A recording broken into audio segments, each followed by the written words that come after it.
Hi folks, basically I figured I'd do a video on something people have been asking me to do a video on for a while, and that is about how you go about rewinding bobbins from one wheel to another.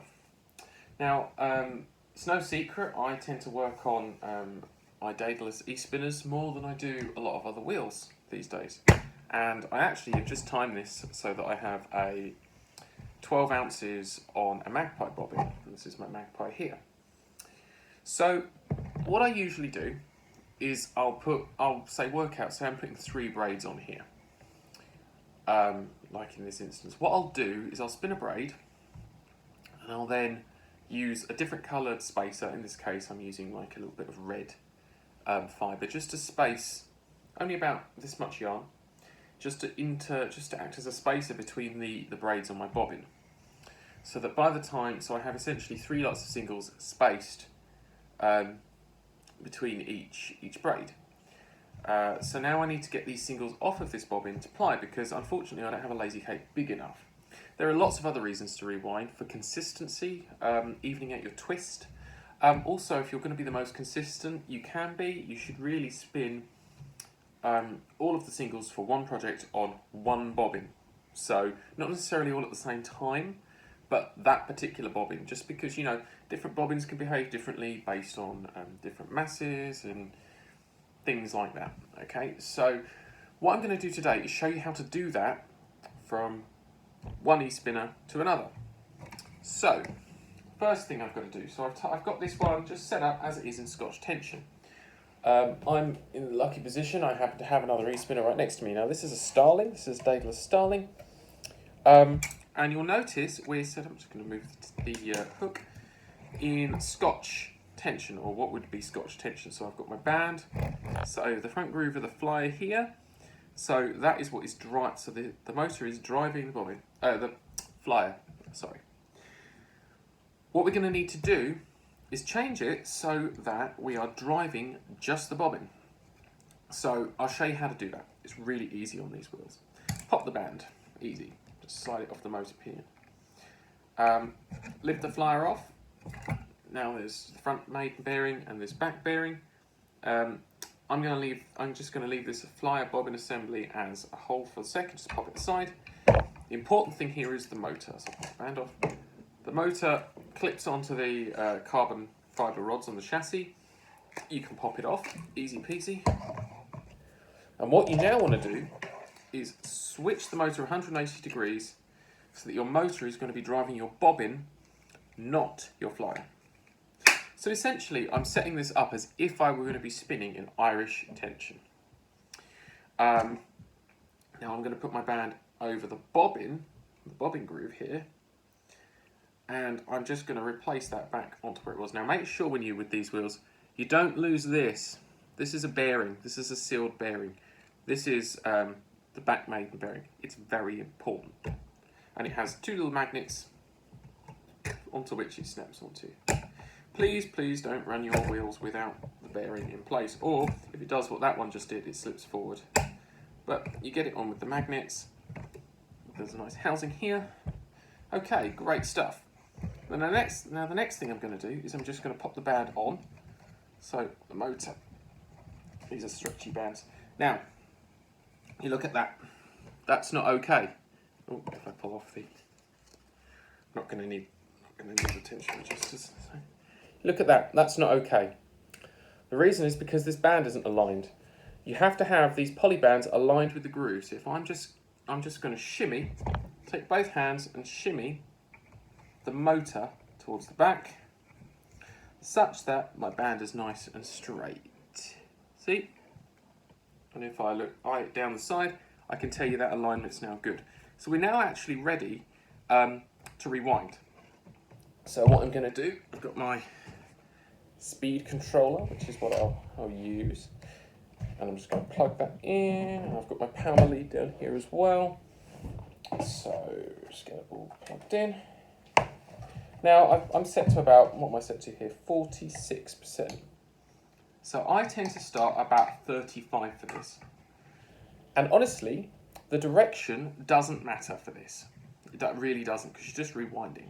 You're not taking any twist out, you're not putting any in, because you're not going to change the axis at which the yarn's of rotation. You're literally winding one thing onto another. If you had it at an angle, yes, sort of the axes of the bobbins rotating were different, then yes, it would be inserting or removing some twist. But what I'm going to do right now is I'm just going to set it to either direction and I'm going to press go. So you'll notice that now we have literally just got a spinning bobbin and the flyer just moves due to some friction forces. But literally we've just got a rotating bobbin and that's what you want. Because we're going to use this now to wind the singles from one bobbin onto the other. So the first thing I'm going to do is put this my magpie fairly far away from my starling, and that's because I want the distance. I want some distance between where the yarn is coming from and going to, because that gives a greater distance for the twist to equalise over. Twist is active torsional energy, so it isn't glue as we're often led to believe. It's actually active torsional energy which can move and will essentially even out over whatever distance you give it. So the bigger the distance, the more averaging you get, which is obviously very, very helpful. So what I'm going to do is just find my end. So you can take the tension band off of your other wheel. I mean, I tend to just slacken it some. I don't tend to take it off fully. So I'm just going to loosen that on there a little bit, which is fine. I think that's quite slack now. Yeah, and that bobbin is spinning fairly freely. I'm just going to move this into the shot of the camera so you can see what I'm going to do. So I've got my end for my singles, and what I tend to do is I'll just allow it to catch on the cord, and I will literally just sit here, and you can see I'm allowing the bobbin to spin. I'm tensioning with my left hand as I'm holding the singles just here, and I am just allowing it to wind from one bobbin to the other, and I'm moving it evenly up and down the length of the bobbin. And essentially what you do is you just sit here like this, and you see this front hand is designed to take out any snarls or tangles, which often happens when you go from a well or a trough on your bobbin, because when you move your hook and things like that, you get those wells and troughs. Just where the speeds change, it's just one of those things you deal with. You can also tether the flyer down if you want. You can actually tie it. I personally don't, just because it's easier and quicker for me not to. But you can also do that if you want to. And actually, it doesn't take a huge amount of time to get this done. Now, just remember a few things. Obviously, it's going to go slower when the bobbin is less full, like it is here currently. As the bobbin, as you get more yarn onto this bobbin you're rewinding onto, you will start finding. And there's a thing I don't like. It's a great opportunity. There's a little pigtail here.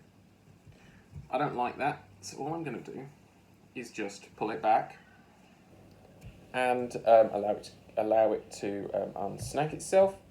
And I'm going to turn the wheel back on, and I'm just going to allow it to wind and carry on. So as the bobbin gets fuller, you will notice that it gets quicker. The rewinding process becomes quicker. That's just because you've got more area per rotation for the yarn to go over. And that is pretty much it. So just be aware of that. You might have to lower the speed a little bit as your bobbin fills, but you might not.